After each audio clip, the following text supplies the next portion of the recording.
Yes, so that is University of Minnesota Twin Cities campus, where another pro-Palestine protest has been suppressed by police arresting people. We'll be talking a lot about this today. I'm with David Griscom, and later we'll be joined by Michelle and Elektra of Vote Uncommitted New Jersey. But David, good to be with you today. Good to be with you too, brother. So Nick Estes, that was a tweet for folks reading. I'll put this up on screen here. More than 1,000 students, faculty, and staff walked out of class today at the University of Minnesota Twin Cities campus in solidarity with the 9 arrested this morning. 7 were students for trying to set up an anti-genocide encampment. I'll scroll down here. Sean Lim, MN, is another person people should follow in the Minnesota area. I believe he worked with Robin Walmsley as well. But now at the University of Minnesota Twin Cities, an emergency protest has mobilized upward of 1,000 University of Minnesota students and staff now gathered outside Memorial Union. You see them there. These protests are, as people know, not just at Columbia now, they're across the country. My alma mater, NYU, is constructing literal barricades or a wall to keep people out of private space who are just trying to protest genocide and arresting professors alongside students. It's a very grim time for speech and for, state violence and the oppression and suppression of people who oppose it. Yeah, but at the same time, tremendously inspiring to see, these students taking the fight literally, Yep. to the institutions around them. And, as we know here, the fight is serious. Also wanted to, remind folks of the horrors that are happening in Germany, where, the crackdown on freedom of speech and expression was just unbelievable. As I'm sure people have seen, famously, somebody like Yanis Varoufakis, not being allowed to not only not being allowed to enter the country to speak, the German government trying to make it illegal for people to distribute videos of Yanis Varoufakis speaking, spitting on the face of any kind of concept of Europe, let alone just basic human decency. So this is just this is a kind of fight that I think just directly puts us in conflict with the established order. In a lot of places, from the university system to organizations like the European Union. And hopefully it's a clarifying moment for a lot of the people who are engaging with these things. To sort of recognize, man, there's a lot of problems with the world that we live in, and it seems that there's the same group of people who are lining up in defense of these institutions that, in the case of supporting the genocide in Gaza, are literally killing folks. To the cases of what we're seeing in the university systems or in Germany, they're trying to stifle freedom of speech and democracy all across the globe. Yeah, and let's just foreground actually what's going on in Gaza. United Nations Human Rights Office of the High Commissioner, quote, after 6 months of military assault, more than 5,479 students, 261 teachers, and 95 university professors have been killed in Gaza. And over 7,819 students and 756 teachers have been injured, with numbers growing each day. And so that is what this sort of focus by CNN on marginal stuff at protests is obscuring. And also just point out University of Minnesota here. Thank you so much, everybody, for showing up. These are the 9 folks who got arrested. They're out. The man now dropped the charges for those folks. And I also want to point this out. Like, it's weird seeing the accusations from Israel supporters. Like, well, what do you think about, America did this too? I don't see you leaving America. Well, I think you have to have a relationship to the history of America here that looks a little bit something like this. So just to put, again, foreground what's actually happening in Gaza first. Satellite imagery from Maxar shows the growth of tents. This is in a preparation for further invasion of Rafah. And so you see these tents being set up. And I would just point people, particularly speaking because we opened with the Minnesota protests here. Uh, this is the history of the Minneapolis area, the Twin Cities. You fly over this area if you fly into the Twin Cities, into the airport there. That is a concentration camp for North Dakota Indians set up by the Minnesota government in 1862. And this is just history repeating itself. And so good on those students for learning from history. And how dare this system try to suppress people for being righteous in that way. Absolutely. Well, and we'll have plenty of time to get more into that with our representatives from New Jersey Uncommitted. But maybe let's address the labor front for a little bit. I mean, so we're going to talk in depth about the non-committed campaign, and I think it's something that's very exciting. We'll talk about that in depth in just a minute. But before we get there, we're talking about difficult things, and at moments like this, I'm reminded of the great William Morris quote: "The cause of labor is the hope of the world." And in a moment like this, the fight for working class power, for workers' democracy, really is the hope to break through all these things. As we were talking about in the last segment, talking about Gaza, talking about the attack on freedom of speech, talking about the just direct attack on democracy. The only force that is going to be able to challenge the interests that are fighting against all of us is going to be a united working class. So in America, as we are seeing a working class movement become more and more militant, more and more organized, more and more willing to fight and to take risks, that should give you tremendous amounts of hope. And I mean, we got it, baby, right here. I mean, what just happened over the weekend with the UAW winning in Chattanooga, Tennessee, is just so massive. And I know, I think it's just, you cannot overstate how important this victory is. How difficult it has been. I mean, this has been, a plant that they have tried to unionize time and time again. And one of the things that we say on this program all the time is after Shawn Fain and the leadership of the UAW took on the Big Three in this historic strike, I wouldn't have been offended if I saw a photograph of Shawn Fain drinking a margarita in Cozumel or something like that, going on vacation. But that's not what ended up happening. What ended up happening was a direct commitment to taking this victory with those strikes into the fight of organizing and growing working class power. And for a long time in the American labor movement, and understandably, one of the arguments that you would get from conservatives within the labor movement would be, we have to sort of take concessions. We have to take concessions at the bargaining table because we are at risk of seeing our plants go down south. And if they go down south, we lose everything, right? And the South in this country, not just in the auto industry, but in industry after industry, think about organizations like Boeing, right? The South has been used as a kind of internal low-wage market to try to drive down unionization rates and wages across the rest of the country.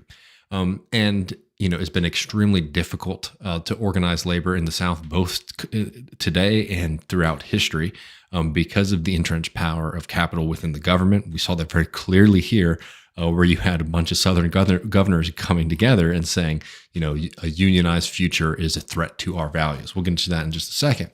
But instead of just taking that kind of excuse and saying, it's difficult, we sort of have to consider this, taking this fight directly on, it's like, well, if the South is a difficult, is a kind of threat because they can just move plants down there, move jobs down there, and undermine our power, well, let's unionize the South. And I think that kind of confidence and that spirit is something that's so inspiring. So we saw this massive victory in Chattanooga, and we'll talk in just a second about some of these next step things. But I just think that it's tremendously important to, one, be able to take this moment and to celebrate it, and also recognize that this is the kind of enthusiasm that is able to snowball political movements, right? We talk a lot on this program about, one of the difficult things for our movement is that a lot of people are understandably kind of depressed about politics, depressed about organizing, depressed about the future. And, it can be hard to go up to somebody and say, hey, we got all these great ideas to change things. People say, hey, it's a nice idea, but I just don't believe it's possible. Well, what we're seeing right now with Sean Fain, what we're seeing right now with this militant group in the UAW, what we're seeing right now with everyday working class people coming together and building up their power is the kind of real example of what is possible. And it's something that should inspire you in your work. It should inspire you in your daily life. And it's just a huge victory all around, this victory in Chattanooga. Yeah, I can't remember who exactly said it. Maybe one of our Valley Labor Report buddies, but that this is, people look at the lack of traction that Hmm. maybe say electoral politics is offering at the moment, and are turning into, well, like, how do I empower myself more directly? And I mean, it's so inspiring. And this is just another case where it's like, all this talk about alienation that Hmm. like magazines and like in the from the coast try to talk about. It's like, what's going on with just people in the middle of the country, and why? Well, they're being, you know, driven by bosses away from their families. And so when Sean Fain gets up there and talks about, we want you to spend more time with your families and Hmm. friends, and in addition to being compensated more for the what you do at work, like, that is the solution, and it is a solution that our media is not designed to convey to people. So to see people pick it up regardless is just, I mean, thank God, like, because like you said, there's not a whole lot to be hopeful about. And Prem Talker, the Intercept, put in a statement from 28 unions supporting the student protesters. Like, this is a very positive development we're seeing. 100%. And let's play this interview here, the snippet of this interview from More Perfect Union.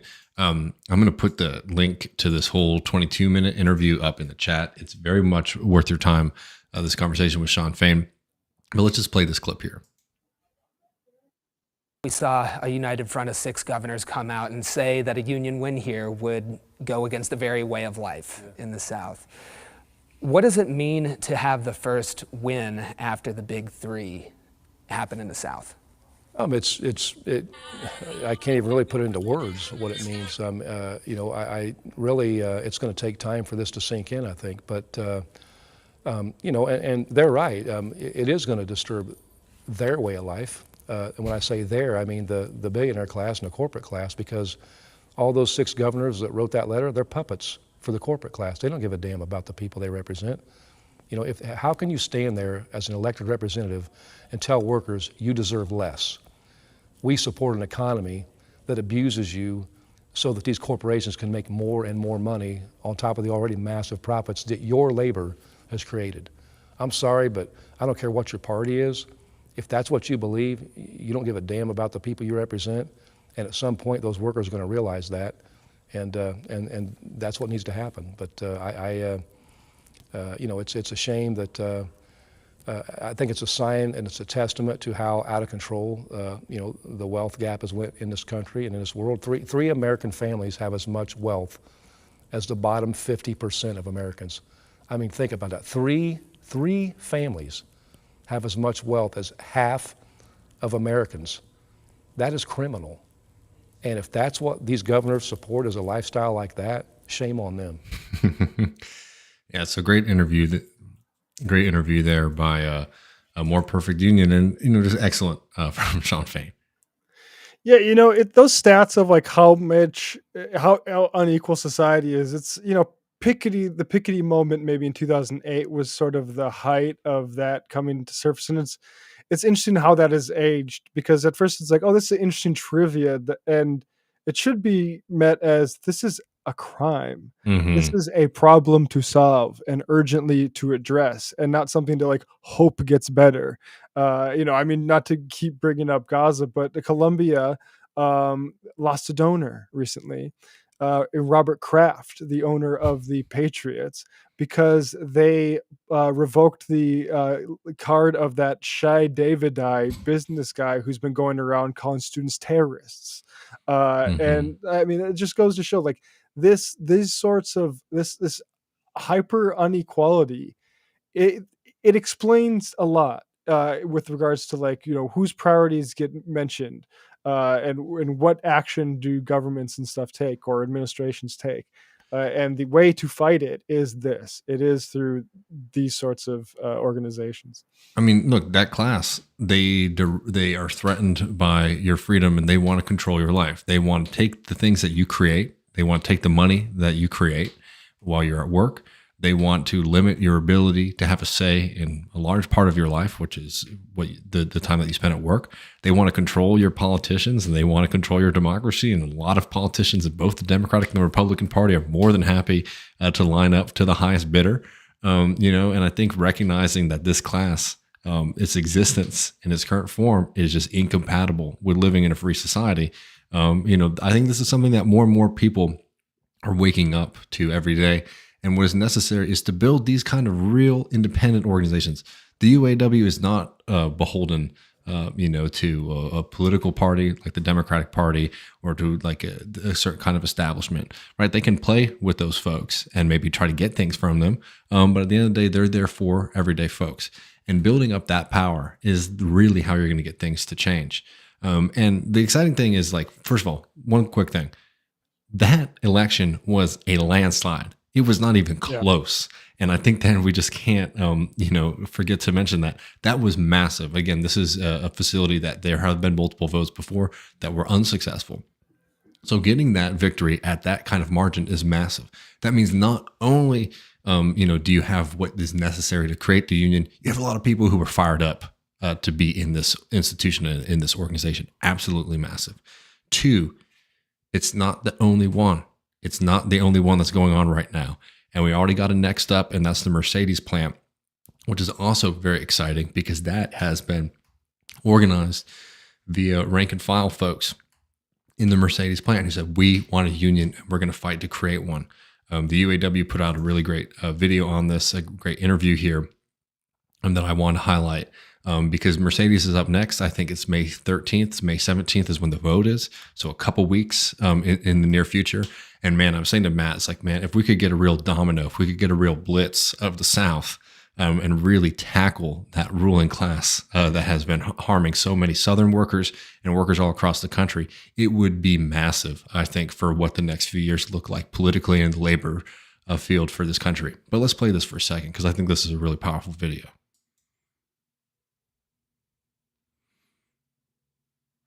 And something I'll just say as we put this up, this is from the UAW.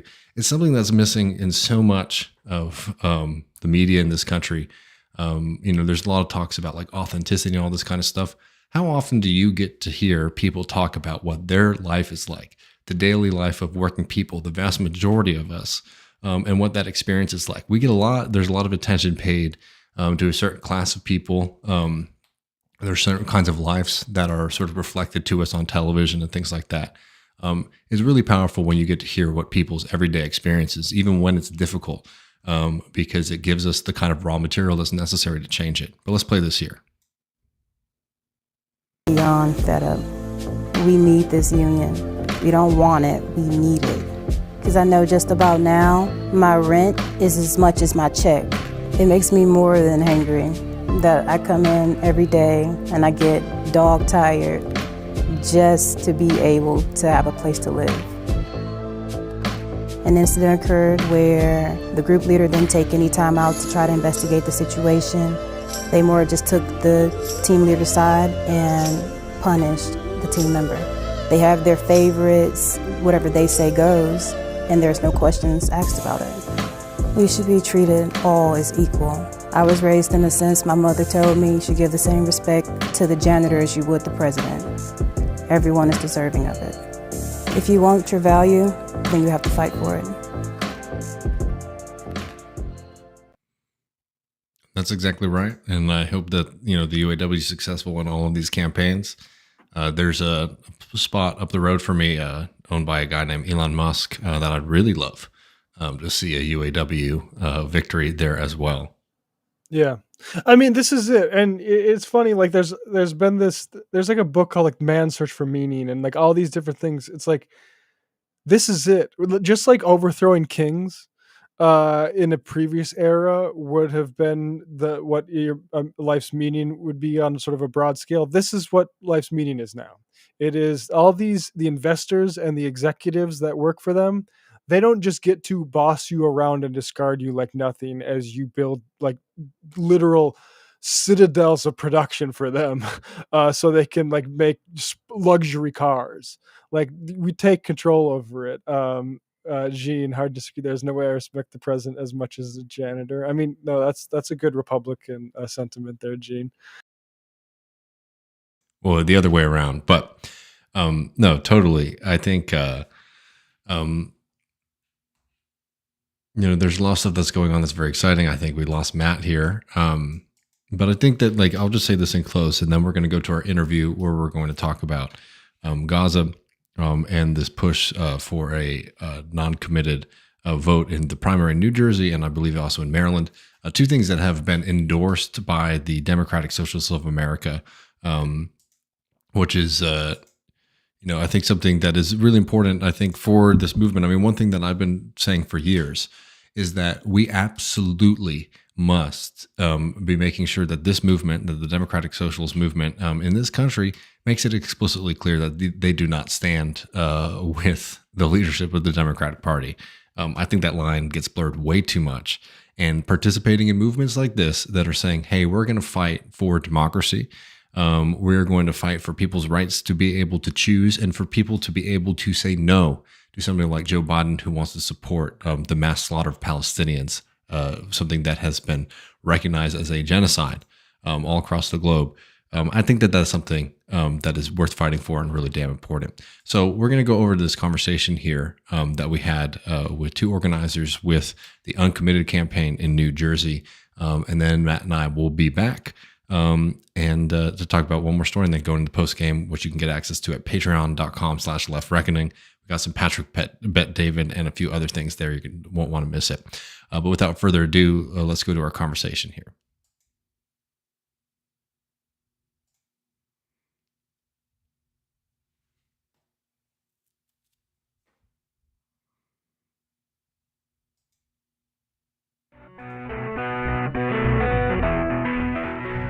Welcome back, Left Reckoners. David here, joined as always by Matt Leck. How are you doing, brother?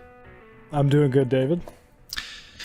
I'm happy that you're here because we're going to be talking about something very important. I mean, as anyone who's been watching this program since October 7th, before that, we've been talking about the role that Joe Biden and the Democratic Party have played in some major atrocities abroad. None more important at this moment than what has been going on in Gaza. And there's a lot of questions about whether or not this is intentional from Joe Biden, whether or not he doesn't care, or whether or not he is so ideologically committed to certain kind of geopolitical goals that he's willing to take whatever consequences come with his action or inaction regarding Gaza. To talk a little bit more about that, we are very lucky to be joined by two academics, activists who are pushing for a non-committed campaign in the state of New Jersey. Elektra and Michelle, really happy to have both of y'all on. Maybe to get us started, if y'all could just introduce yourself to the audience here, and then we could talk a little bit more about the non-committed campaign. Absolutely. Michelle, would you like to go first? Sure, I'd love to. My name is Michelle. I am a lifelong Jersey girl, and I'm working on the New Jersey Uncommitted campaign. I'm one of the 8 members of the steering committee, and we're trying to get New Jersey to go to the polls on June 4th and vote uncommitted as a protest vote for the Democratic primary to show that we're not supporting how Joe Biden is carrying out foreign policy. And hello, I'm Elektra. I am an immigrant to the United States. I came about 12 years ago. I'm a professor of Middle East Studies and Mediterranean Studies at NJ in Rutgers, New York, here in New Jersey. And I have joined the campaign out of despair and grateful for the opportunity to do something actually about this whole devastating situation. And we can talk more about our goals and what we are trying to achieve, but on an individual level, we're all looking to do something in order to express what we believe is a majority sentiment among Democratic voters for sure, but Americans in general, I dare say, our profound dissatisfaction with our political regimes.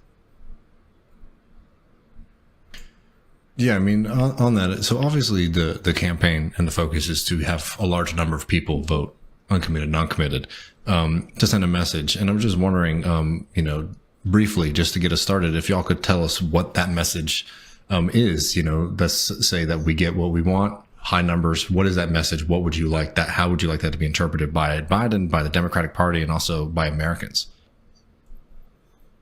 That the American people are dissatisfied with the Biden administration, that either they change course or we're not supporting them anymore. The message is absolutely, this is so popular among people. I think there was a Gallup poll last week that this is just Americans, not even Democrats,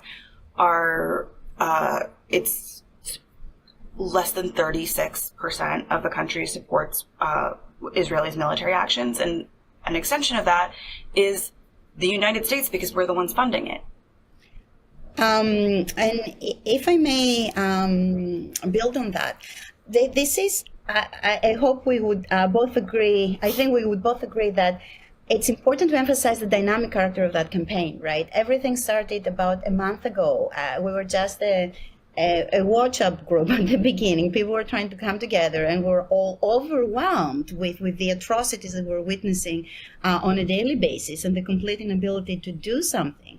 So it started as a conversation on WhatsApp, and we were trying to coordinate with protests and different actions. And then Michigan happened, and somebody came up with that idea that everything is great, we continue to protest and all that, but people continue to get slaughtered, and not only the message is not getting received apparently, but our administration continues to send money to Israel, which is truly offensive to the American people.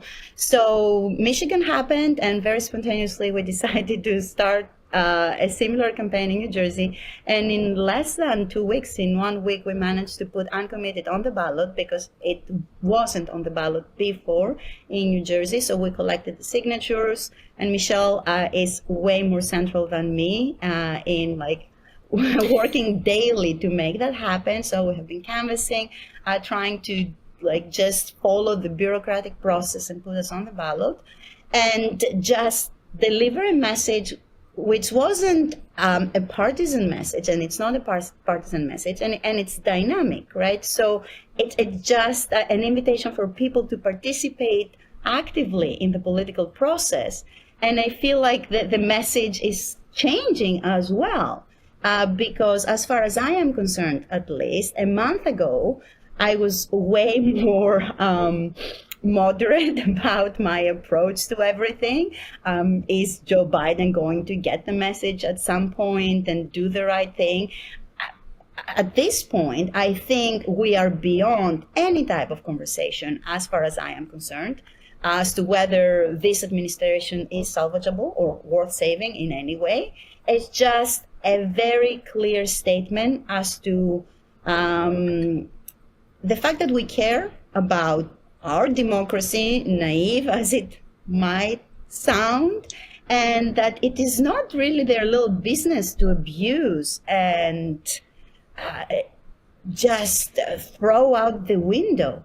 It's not their party, it's not their democracy, it's not their country. It is really outrageous what's happening.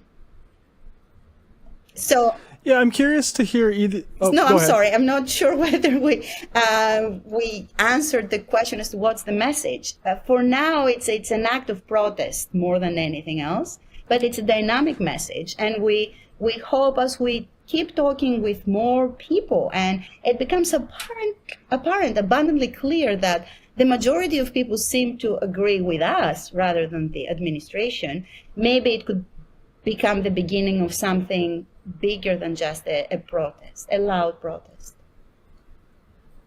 Yeah, I'm curious to hear you guys speak about, I think the uncommitted movement has kind of tried to address several contradictions, which is one, to the extent there are Congress people calling for a ceasefire, they're Democrats. but also the current president administration that's helping the genocide and ethnic cleansing is a Democratic administration.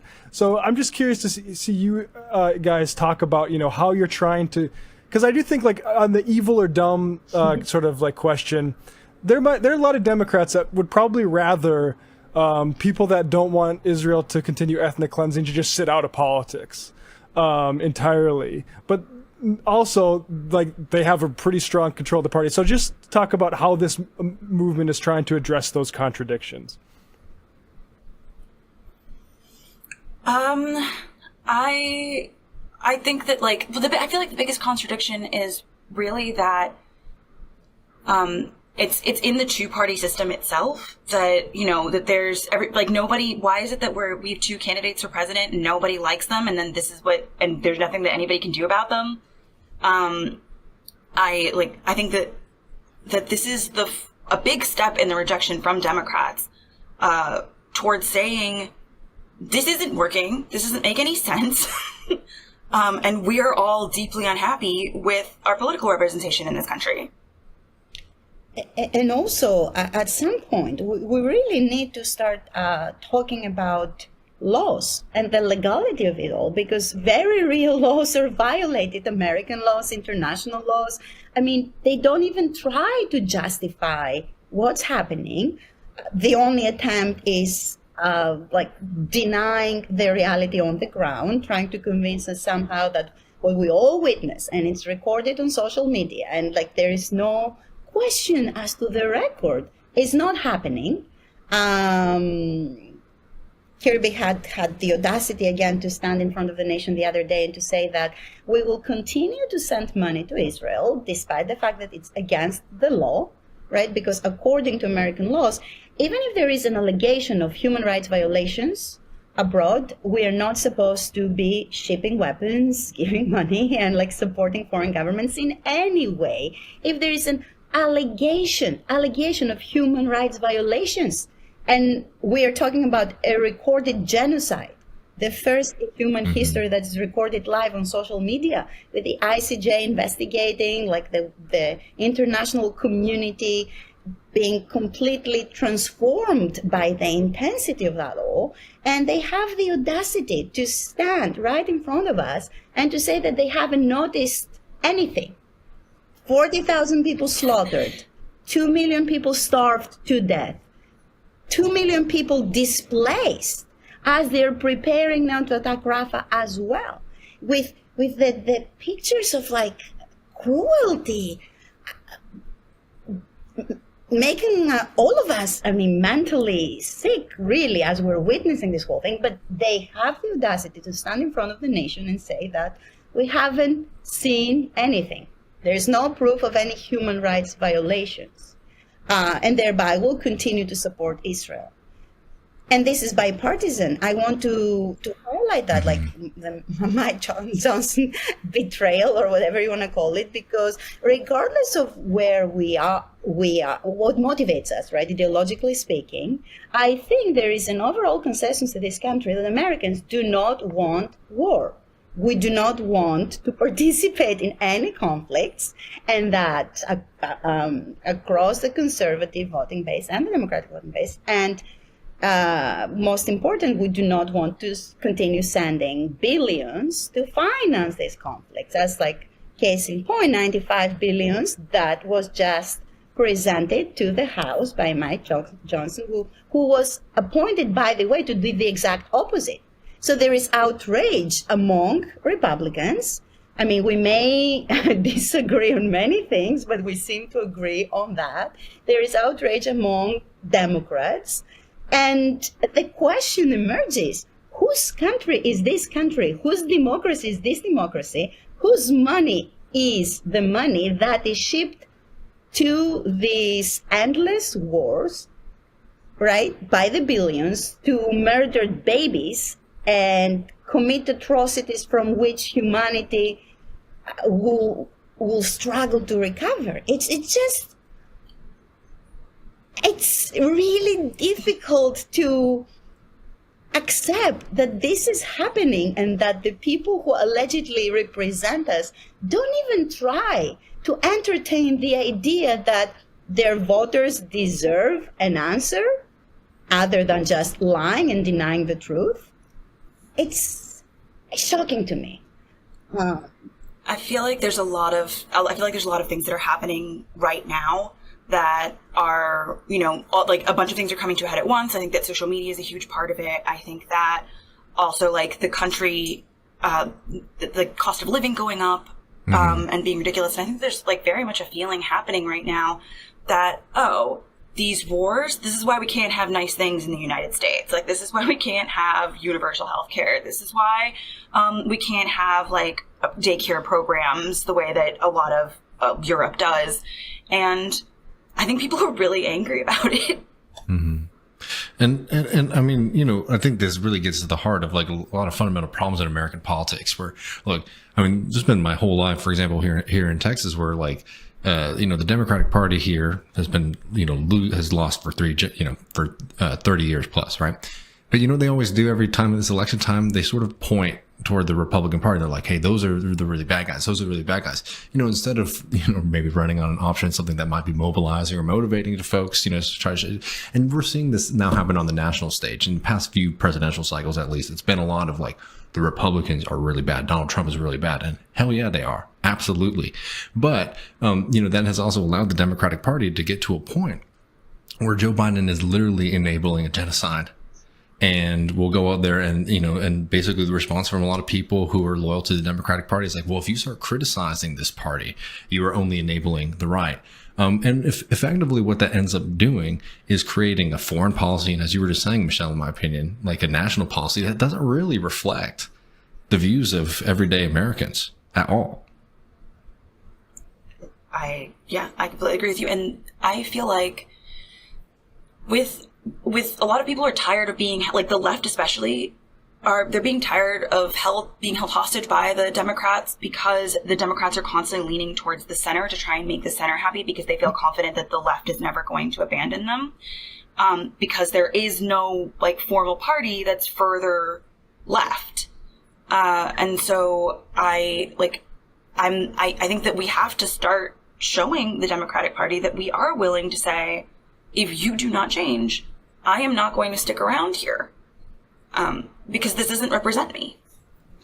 Yeah, and I just want to say, you mentioned the anti-war sentiment. That's so true. Like, every candidate is kind of, like, Biden was anti-forever war, but Trump, very anti-Ukraine funding. Also, RFK, who are both strong supporters of Israel, despite that. But there's still a sentiment of, Americans are, Trump's called the Iraq war a big fat mistake. So, like, and yeah, there is really no critical of Israel. I mean, Cornel West, appreciate him going to the Columbia protests, but as far as like the big three right now, they're all basically various degrees supporters of Israel, what Israel's doing right now. And perhaps this is why they are the big three, right? Whereas Cornel West and all of the other options that we have is a protest vote right now. It will be my vote of choice if this continues the way it goes, but we all know that it's just a protest. And you're very right. Trump was elected actually to stop these wars and to promote this idea of isolationism that agrees with his base. Biden was elected by us, and I feel like we were coerced to vote for him. I did against my better judgment last time around. To end the forever wars and all that. Quite frankly, we have been betrayed, all of us across the board. And it's a very sinister game because at the end of the day, we may have more in common, even with the Republican base, right, than we appreciate.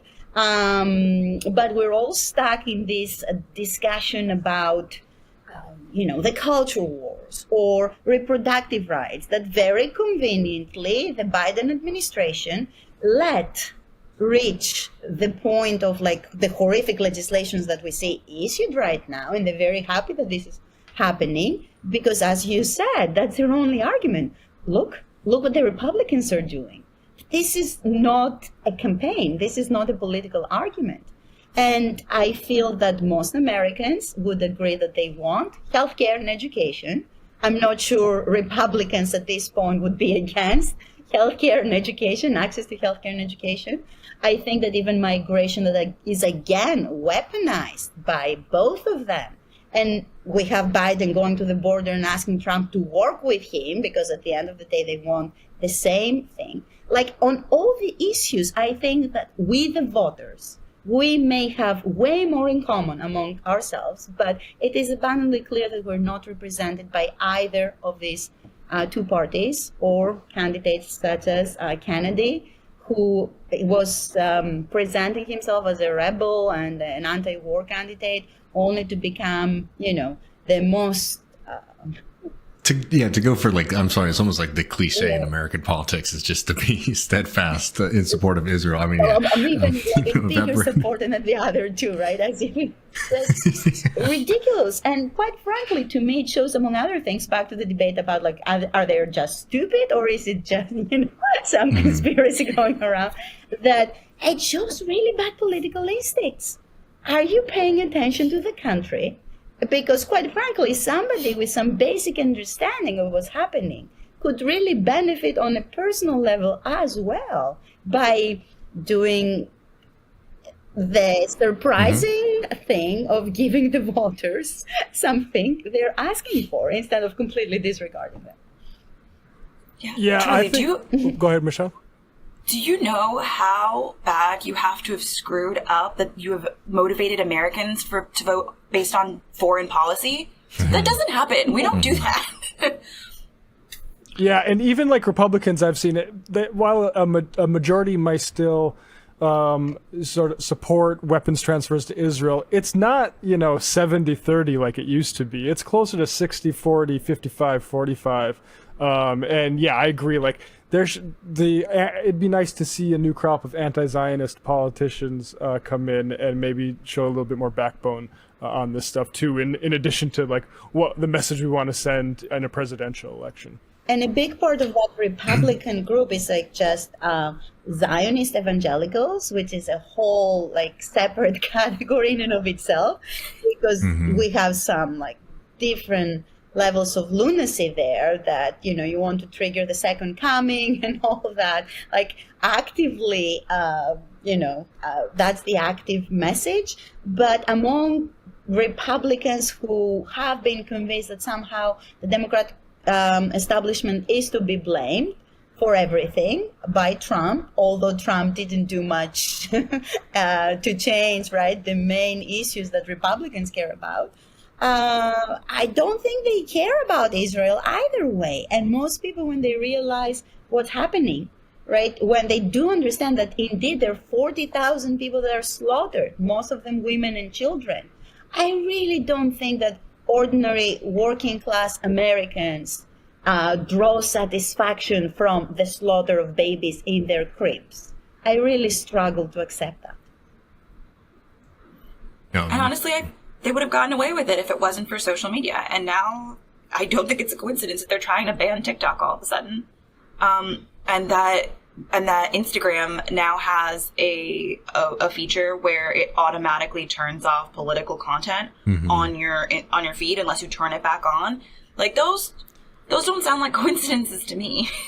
Well, I mean, I think that's very true. And, I think, you're seeing that kind of effort from, also just like the financial interest behind, an organization like Instagram. It's like, hey, I don't want to have my ad for perfume served up next to a photograph of, mass slaughter in Gaza. Right.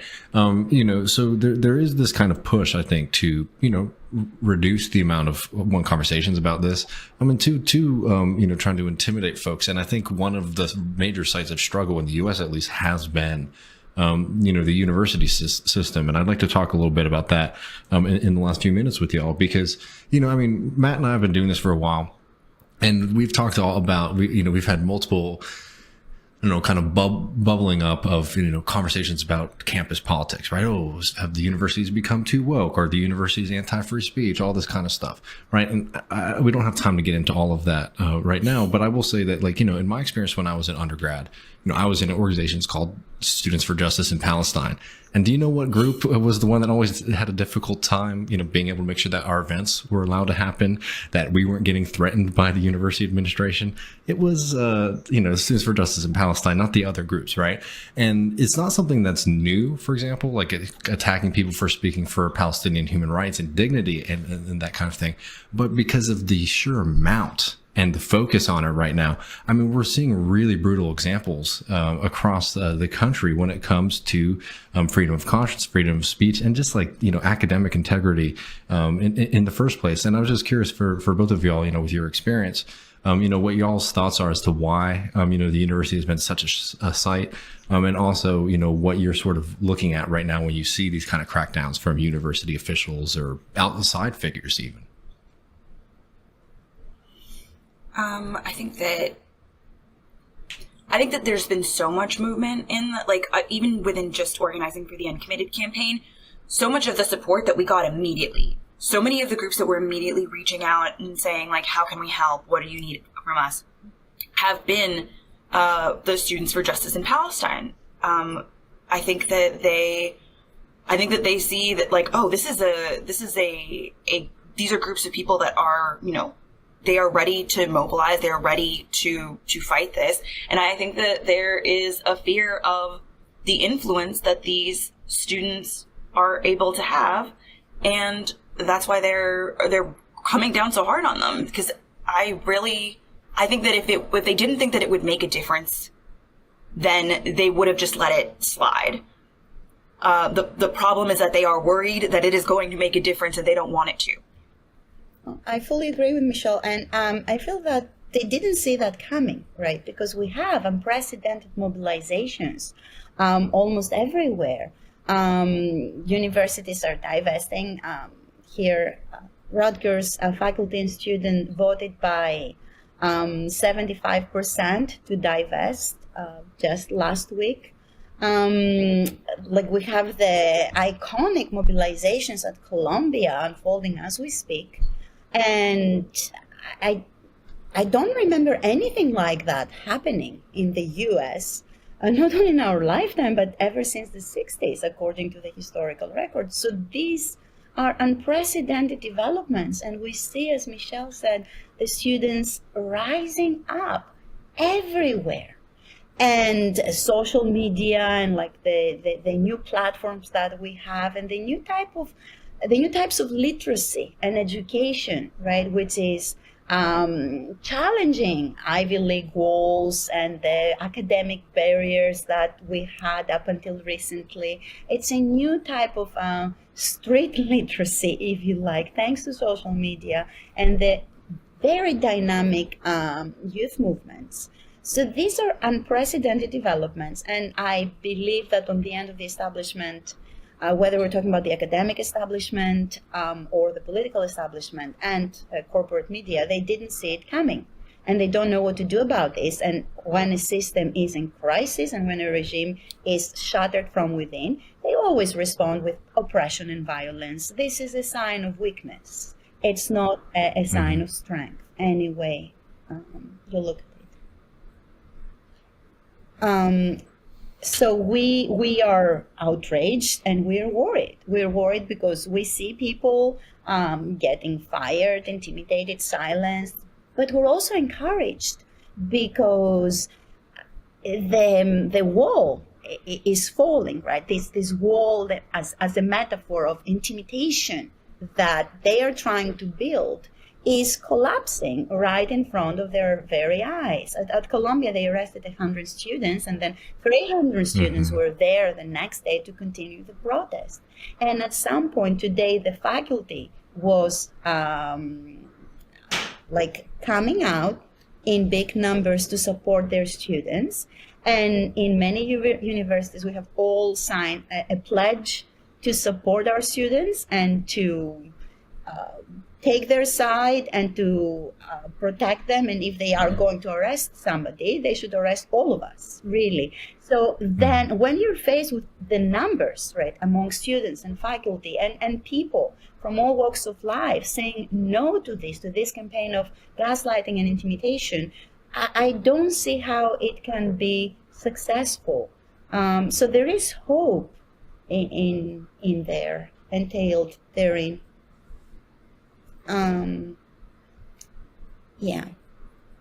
I feel like the students really hit on something with the trying to get schools to divest. Mm-hmm. I think that's always going to raise the hairs on the back of their necks when the students start coming for the money. And also it points to the source of the problem, right? Because we are divesting from what exactly? From defense contractors that somehow are desperate to make a few more billions this week by slaughtering even more civilians, and then we're going to enter classrooms and auditoriums and teach our students international law and human rights, and which is what I do among other things, right? And population movements and refugees and humanitarian relief and all that. We should be ashamed of ourselves. Like, that level of hypocrisy is really offensive. No, I mean, it absolutely is. Well, if y'all, I really appreciated speaking with both of y'all. Could y'all tell people where they could maybe find out more information about getting involved? Both, I don't know if it's just New Jersey specific or people in other places, and any other message that you have for our listeners. Sure. So if you're in New Jersey, please follow us on all platforms. We're at Uncommitted NJ. We're also, if you're interested, take a look at our website, take a look at our pledge. If you are in New Jersey and you're going to vote uncommitted, please fill out the pledge so we can see where we have people voting and where we need to work a little harder to get the message out. And there are movements happening all over the place. You can look in your state. Like, not every state has the possibility to put uncommitted or uninstructed or whatever on the ballot, but it's, Pennsylvania's coming up, Maryland's coming up. There are still, I think Kentucky is also coming up. There are these movements all over the country, and, the organizers are working really hard. Go show them some love. Yeah, no, I mean, definitely do. And I will just say that I think that this is exactly where people should be putting their effort in right now. I think it's critical for human rights globally, but also as an important part of our fight for democracy in this country. So appreciate both of you all taking the time. Appreciate your work very much. Thank you. We can share the links as well directly. And as Michelle said, it's important to highlight one more time that this is not a partisan movement, right? We're not promoting a candidate. We don't really know what the alternative could be at this point, but we do know that we are in desperate need of an alternative. So we want to deliver that message that withdrawing is not the answer, because people are devastated, people are frustrated, people are overwhelmed, but withdrawing from the political process is not the answer. We need to become more engaged. We need to start talking to one another, and we have to reclaim our democracy as Americans. Like, it's a cliche and somewhat naive perhaps, but allegedly, we are a republic, and we, the people, are the sovereigns of this land. Allegedly, maybe it's about time to reclaim that. And it is an existential point. So we don't have a clear partisan goal, and that's our strength and weakness, maybe. A weakness because it's a protest, and a strength because there's so many things we can all do if we come together and we stop withdrawing because we are too intimidated or devastated with everything that's happening.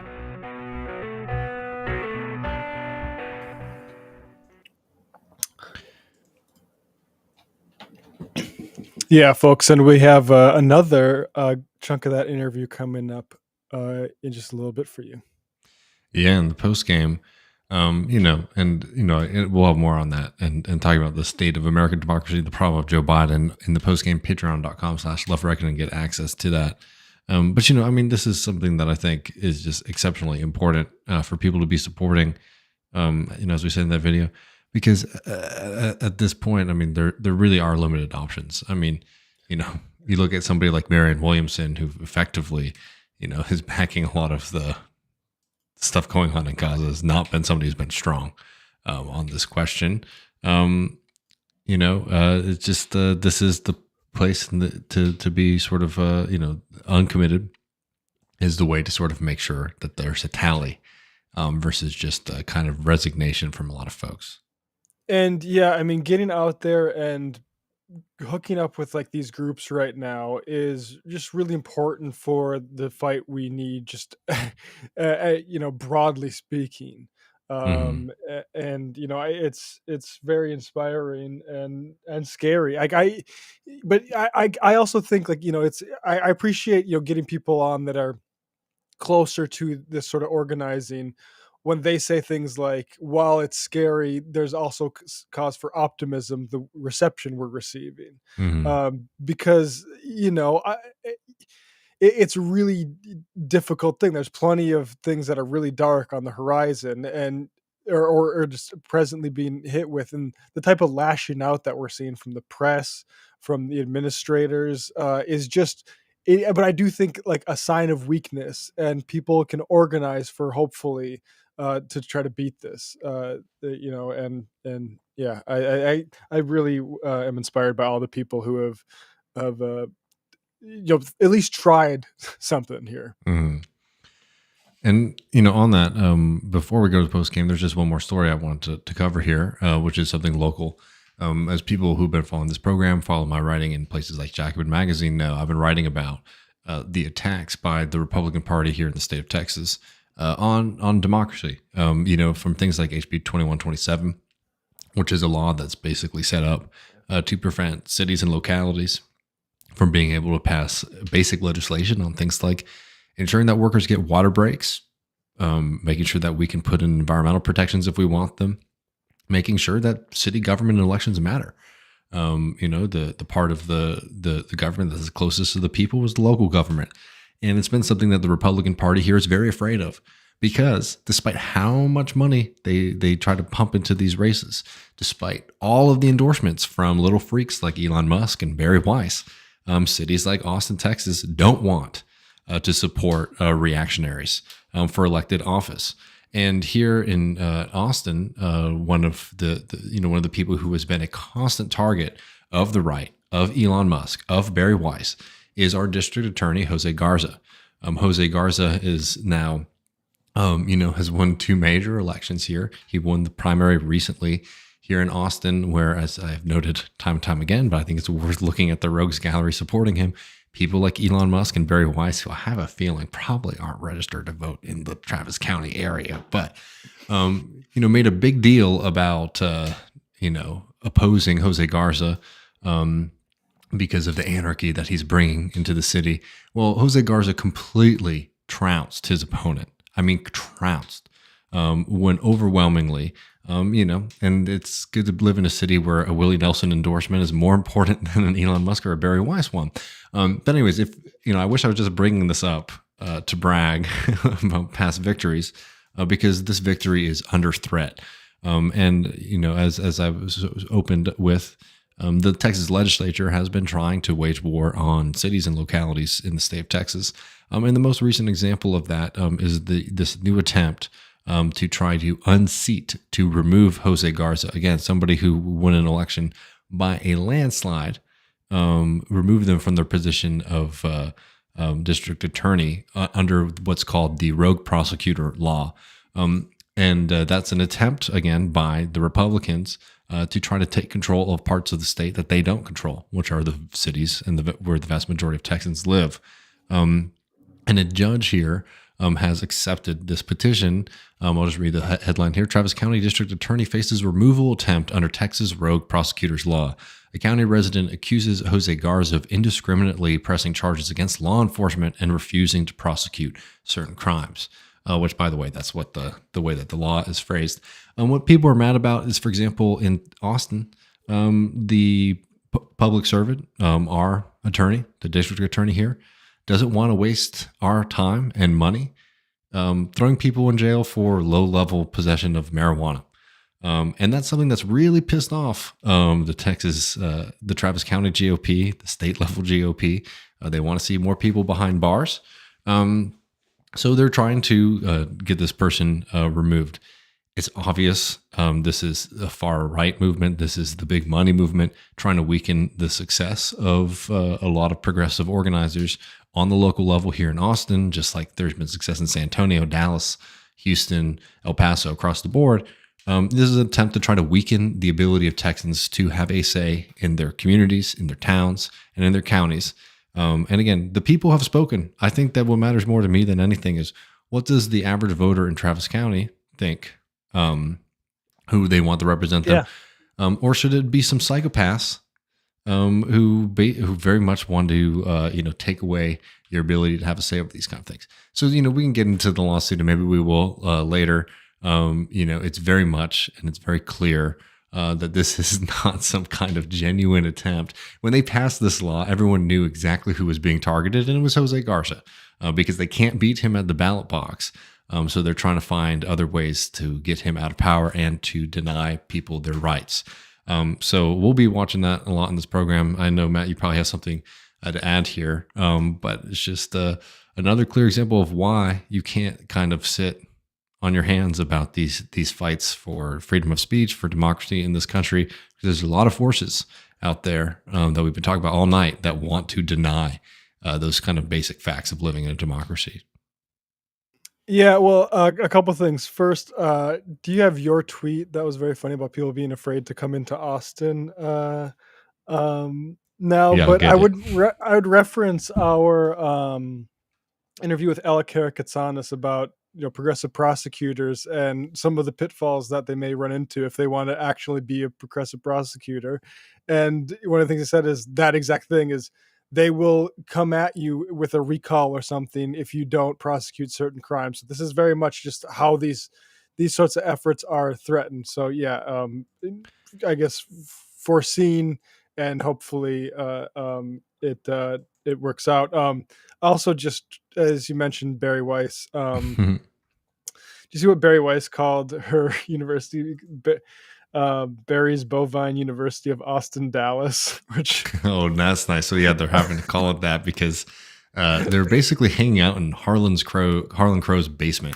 Now he has like an office park or something in Dallas where they're housing the University of Austin in Dallas. Austin, Dallas is so it's funny. It's pretty special. I mean, forgive the cropping here, but yeah, I noted this the other day was Jordan Peterson fans getting scared to buy tickets because it's in Austin. We'll see if the shift in the fake crime freak out from these folks. Sorry, I guess I didn't phrase this right, but will we start to see a shift in the fake crime freak out from these folks when it starts hurting their ticket sales? And here's Jordan Peterson, Austin, we who wrestle with God, coming to Moody Center on April 23rd. Get tickets before they sell out. And I blurred these because I don't want you guys to harass these like ladies who are dumb, but whatever. They don't need to be attacked by y'all. I wish it wasn't in Austin. I don't feel safe there anymore. Too bad I didn't book the Cedar Park HEB Center. So true. And there were more. I just didn't know how to crop it without getting a bunch of other stuff in there. But yeah. Well, it's sad. What's so funny about it is like these little freaks, the Weisses, the Musks, all these, the Rogans, right? All made a big deal about moving to Austin, Texas, right? And now are all complaining about it 24/7 about like the crime. And let's get into this actually in just a second. But they're freaking out all the time about it because they want to wage war against the locals here, right? Because I guess I don't know what they thought. They were just going to hang out with a bunch of like Sam Elliott, like automatons, like when they moved here or something. Westworld. We live in Westworld. And yeah, it's like, no, people in Austin don't want, Austin, a very famous town. The most famous movie from the city is a movie called Slacker. They don't like when people get arrested for low-level marijuana possession. And so, but they can't say that, they basically just want more kind of like quality of life policing and things like that. So they have to make it like Austin is one of the most dangerous cities in the world and I can't go anywhere. Well, it does start to create a problem if you still want to come here, and, talk about Genesis or whatever the fuck, Jordan Peterson's thing, which I don't know if you've seen yet, but that's a whole other conversation. But I did want to just highlight this before we lose this train of thought. This is from KView. Again, not, the center of woke misinformation. This is from KView, our ABC affiliate. City of Austin crime rates dropped significantly in the first 3 months of 2024. New statistics reveal crime levels have gone down in the first quarter for the first time since 2020. So just keep that in your back pocket the next time one of these little freaks, starts saying that, it's time for us to start cracking down on people to fight crime. And, by the way, the most significant crime reduction here, or, should be one of the ones, is homicides, which is, I think, that's an important one. Thing. Yeah. Yeah. Homicides, rapes, and kidnapping are all down in Austin. I'd like to see those at zero. And, if we want to figure out a way to do that, great.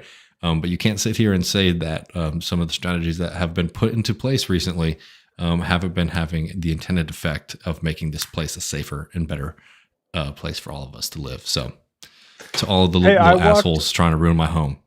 I walked across Austin to get this haircut, which I actually need to get touched up. You had to come back here to do it.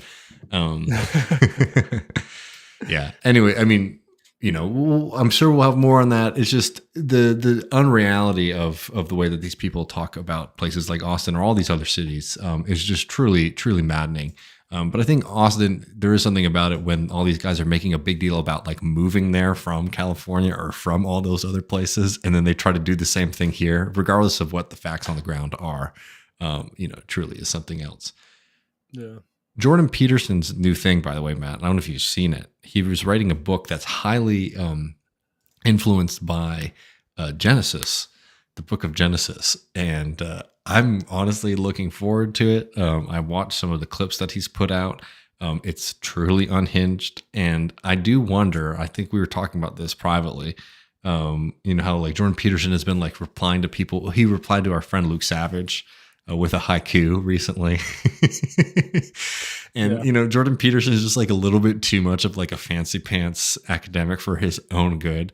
I wonder, I'm sure people are going to lie. He's going to make a lot of money on his book tour. I'm not going to bet against him, but I do wonder like what the reaction from some of these guys is going to be when, they just sort of wanted to hear Jordan Peterson be based and attack trans people and scream about, the woke, mind virus and cleaning your room and stuff. And he's just fucking talking about, how God created the earth.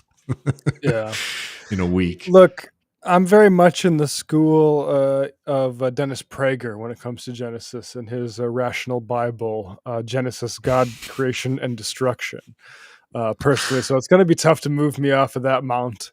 Honestly, that's actually a great point. It's like, I know you're a little tongue in cheek there, but like Jordan Peterson, dude, you're putting your foot in some like major theology. I know, man. Like, just getting all these guys really mad at you because you have these guys are talking about how he got aroused by his grandma when he was 6 or something like that, and people are gonna be like, Jordan, that's he really gets canceled in the sectarian sort of splits. I mean, it will be interesting because, I think all of those people, including like the weird kind of like Catholic conservative thing that's going on, not like the like legit like Catholic conservatives, people who are like in the church, but like the kind of hipster version of it. Yeah. Right. Watching those people sort of walk that line and get into trouble once they get a little bit too famous, right? And then they start to actually have to deal with like other members of the congregation or other Catholics who might get really pissed at this like satanic bile coming out of Brooklyn.